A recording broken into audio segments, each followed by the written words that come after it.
So if you're hoping to manifest your desires, if you're hoping to get that car, if you're hoping to get that financial breakthrough, if you're hoping to get that wealth, the success, your business, if you're hoping to just get everything you want in your life, it ain't going to happen. Hope keeps your manifestations in the future. The future doesn't exist. It is now. So instead of hoping to get what you want, get into a state of accepting it's already here now, expecting it's already here now, knowing it's already here and now. When we hope, we put ourselves out of alignment with our desires. Hope is placed into our life every day.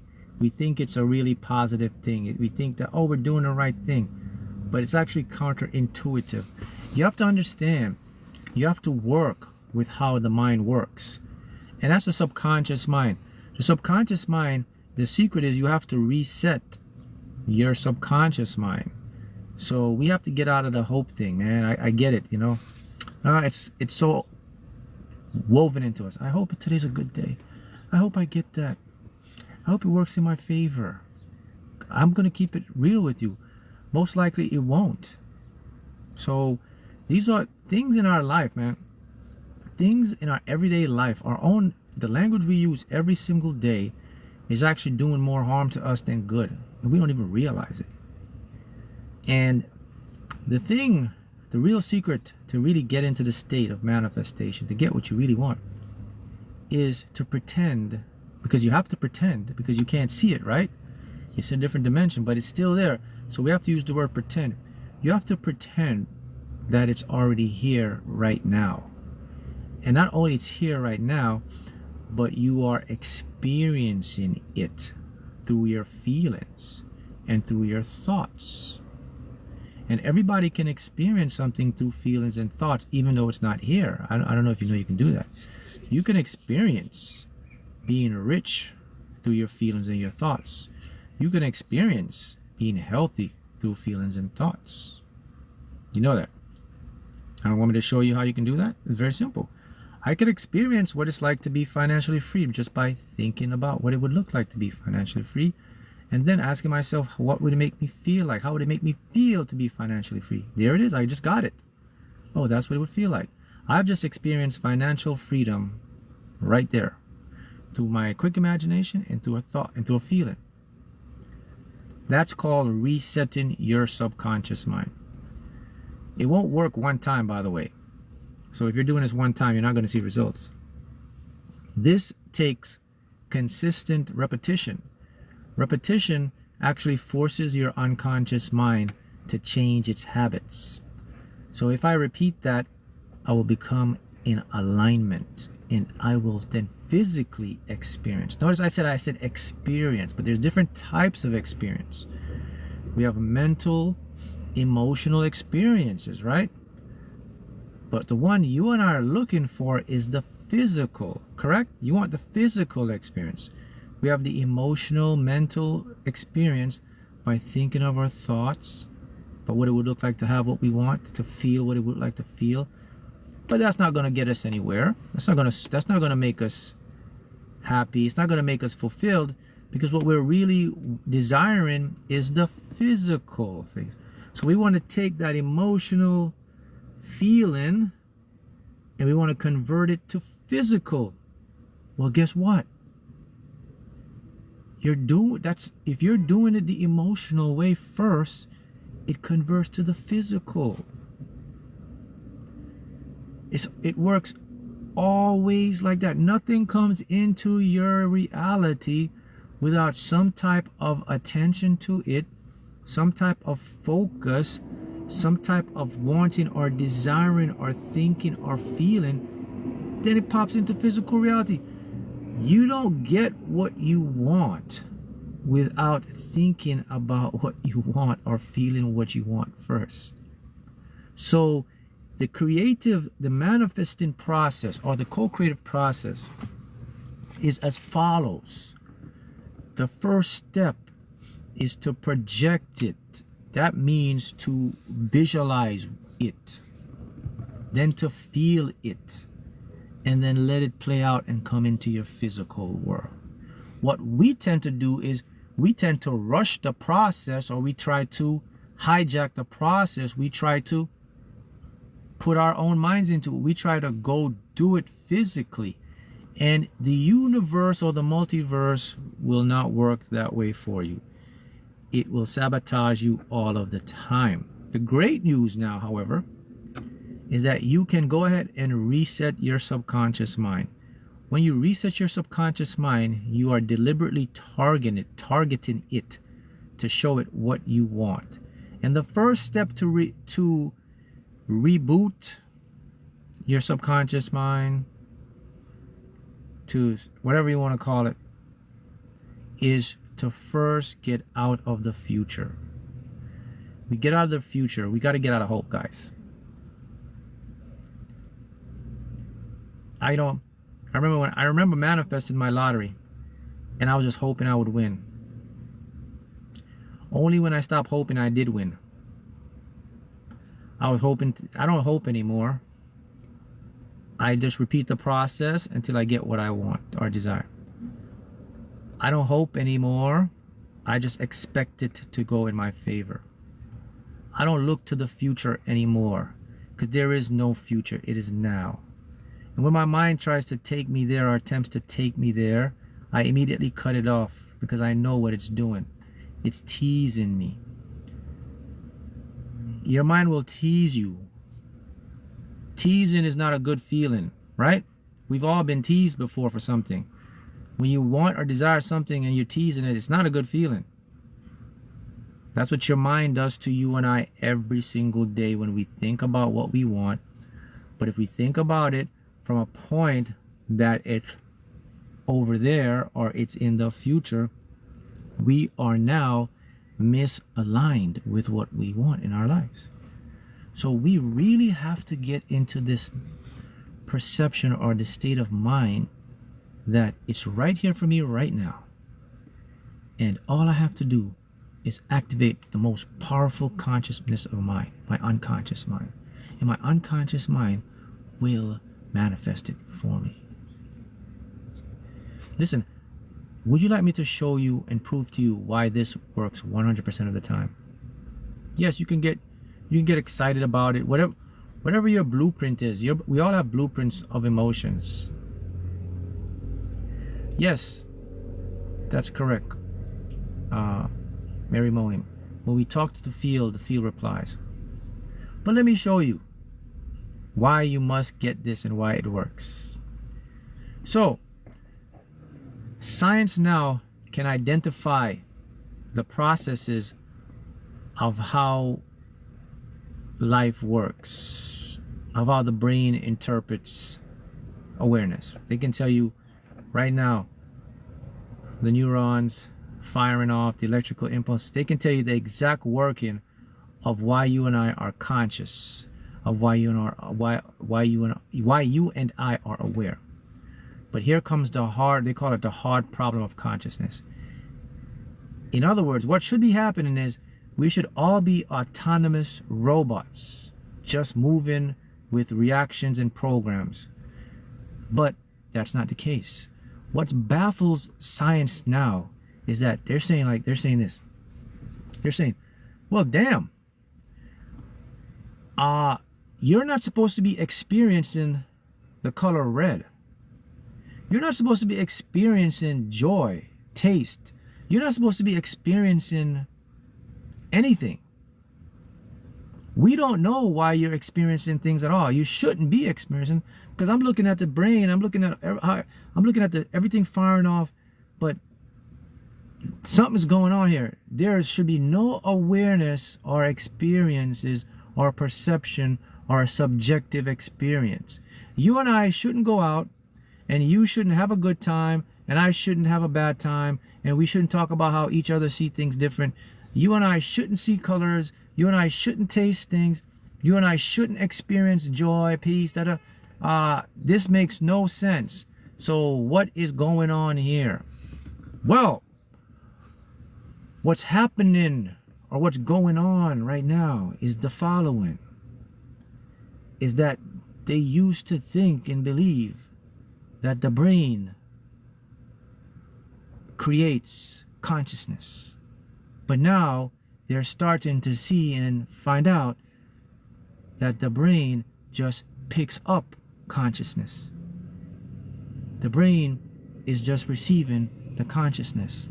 And now they're starting to see that the consciousness and the things we experience from a subjective point of view is the fabric of the field.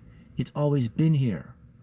What makes you experience red and blue and feel and taste and touch and react is something that is fundamentally woven in the multiverse. It is what gives rise to the particles, the quantum physics. It is what makes you can think and feel. So they call that the hard problem, because they can't figure out why. Science says you shouldn't be able to do that, but yet you and I are, and they still can't figure that out. That's why they call it the hard problem. The easy problem, they solved it, is they exactly know how consciousness arises in our brains. They know how we are aware. But what they can't figure out is you and I shouldn't.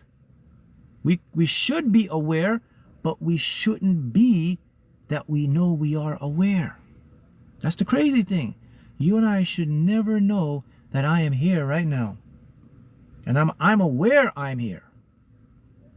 Not only am I'm aware I'm here, but I'm also experiencing things that I'm here. That should never happen. That's the mystery in science.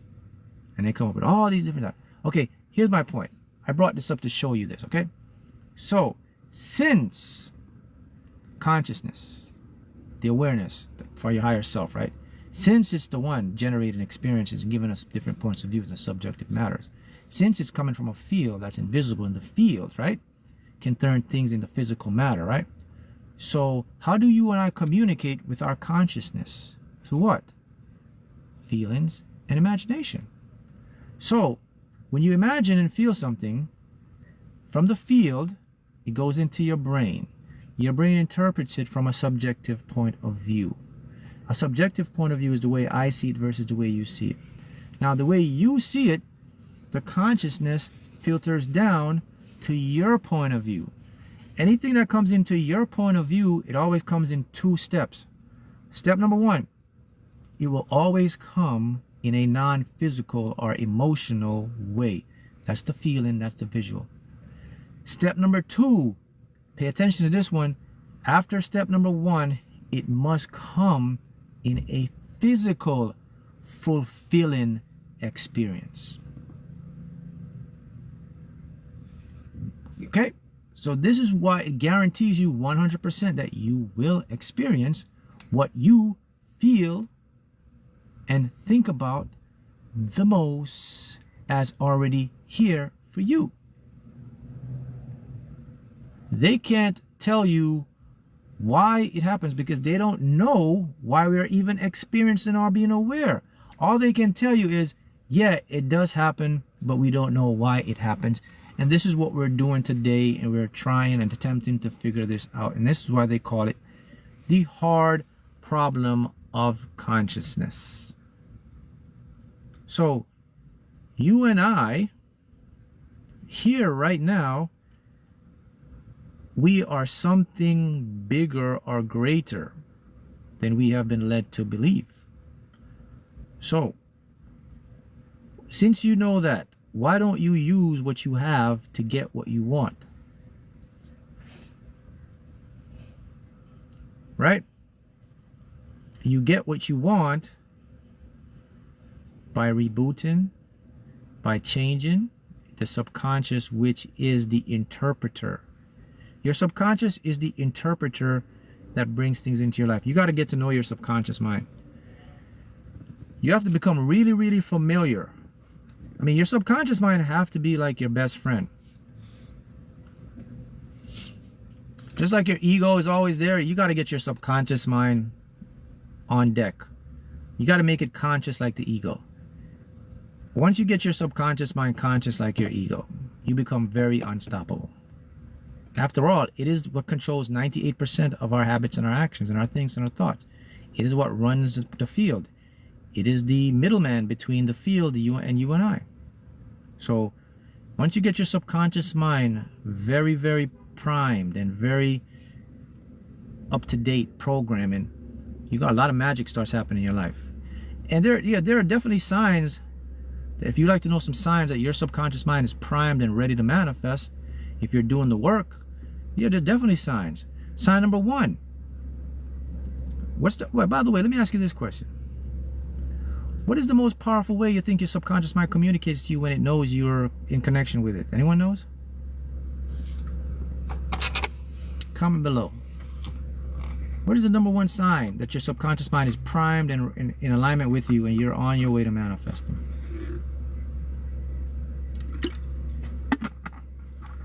That's right. Synchronicities are the number one sign. What's the number two sign? You guys got that? Seeing things that look like coincidences, seeing numbers, seeing meaningful things. That's the first sign. Patterns, yes, seeing patterns. What's the second sign that your subconscious mind is primed and ready to manifest with you? Not your intuition. Your intuition comes whether your subconscious is primed or not. That's an automatic system. It's always there. You can't turn intuition off. The second sign that your subconscious mind is primed and ready to help you manifest is dreams. Particularly when you start to remember all of your dreams. When you go to bed tonight, tomorrow you wake up, you remember your dream. Okay, the next day you wake up, you don't remember your dream, but a few hours later the dream pops in. You just start all of a sudden remembering all of your dreams. Dreams. You're just like, one day you get up, you say, man, I never could remember my dreams before. But now I'm remembering all my dreams. And your dreams are very vivid. They become vivid dreams. Those are the top two signs that you are in alignment. Your subconscious is conscious. When your subconscious is conscious, you are now manifesting what you want. That means you're going to definitely get what you want, because it says that, okay, we are in alignment, we are on point, and things are going to start to come into our life. Yes, Timothy Schultz does a lot of videos on dream lottery winners. Well, that shows you a clear indication. A lot of individuals won the lottery through dreams. Timothy did that. They dreamt a winning number. So where are they pulling this information from? Where are they pulling these events? I'll tell you what, they're not pulling it. They're not coming from the future. So people may think when you dream of winning the lottery or manifesting something, that's in the future. That's not. You're not pulling that from the future. You're pulling that from right here. It's just in a different. Let me put it to you. This is where you're pulling it from. Let me show you how. I'm going to use this car right here. So when you dream of winning or manifesting the lottery or something like that, or you dream right? You dream it. You think it's in the future. No, it's not. Here's what happens. When you're dreaming of something, it's right here and now. So you see the back. You see in the back seat of the car, right there, that little seat in my back of my car, right there, that little seat thing right there. Is that in the future? It's right here with me. What is it? It's it's in a different coordinate, right? We're in the same space. I'm in the same car. The seat's right there. The seat's not 10 feet outside. It's right here, right? So it's in the same space with me. But there it is. It's right there. I can reach over and touch that. That's what you experience when you have prophetic dreams. You're seeing something that's happening now, but because your brain is not tuned to the coordinate or another dimension, but it's still there with you as a probability of existence. So when you dream something, it's not the future. Is that the future? Is that the future? That's not tomorrow, right? So we have been conditioned and duped by our own minds to see things in linearity, which is not the real thing. So your subconscious works now. Everything is now. So you're manifesting it right now. So the only problem you experience is what we call a time delay. It's not even it's a time delay. And the reason why we call it a time delay is, I said this in many videos, is because the brain Even though I can see that right now, if I'm using my brain to manifest it, it can't see that seat right there. The seat is there. So let's pretend. So we're seeing this seat behind me from our higher self. So your desires and everything you want is that back seat right there. We're not seeing it from our brain, okay? We're seeing it from our higher self. So look back. So that right there is everything you want. I can go, look, I put my hand back there. I could go touch that if I reach over a little bit. But you and I can see that seat, correct? Let's go down to our brain now. In our brain, I can't see that seat. It's there because you just see it. You're not looking at it right now, but in your brain, you can't see it. You cannot see what's in front of you already, because my brain is tuned to a different frequency than my higher self. So even though my higher self sees it right there, it's invisible to you and me. This is what you and I experience as time delay. So what is it that's gonna make me see that seat like I see my higher self? Processing power. My brain now has to take what appears to be time to filter out, compress the file to make it readable to my brain, so I can now see the seat that was already there. Now my senses can pick it up and interpret it and experience it. Let that sit in, and I'll leave you with that to ponder. See you next time.